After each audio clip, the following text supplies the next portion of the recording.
Ao mundo eu peço perdão, a Deus Pai onipotente, a turma da aguardente, que viva do matifão, tudo de copo na mão, acabando o seu dinheiro. Digo pra meus companheiros, em menos de um segundo, quanto sofre neste mundo a mulher de um cachaceiro.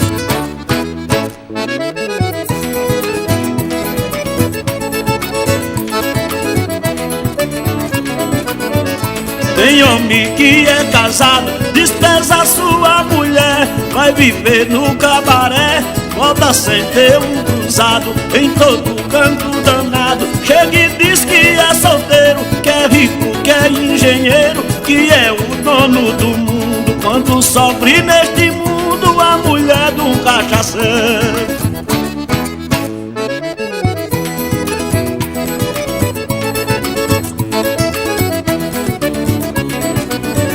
Já o outro se embebeda, sai pelas ruas tombando, aqui a gula caindo, na frente cai uma queda, dorme em cima de uma pedra, um sono muito ligeiro, os cachorros em desespero, lambe a boca do imundo, quando sofre neste mundo a mulher de um cachaceiro.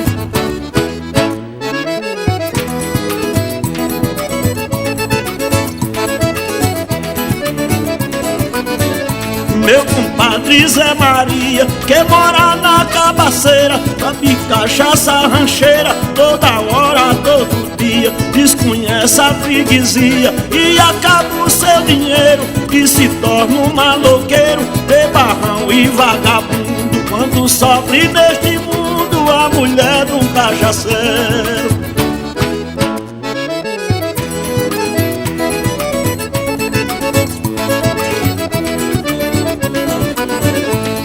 É o Luiz de També, um cabra que é toureiro, bebe e acaba o dinheiro lá dentro do cabaré, dá nos filhos e na mulher, é valente e é vaqueiro, ama cachaça e dinheiro, e mulher do meio do mundo. Quanto sofre neste mundo a mulher de um cachaceiro.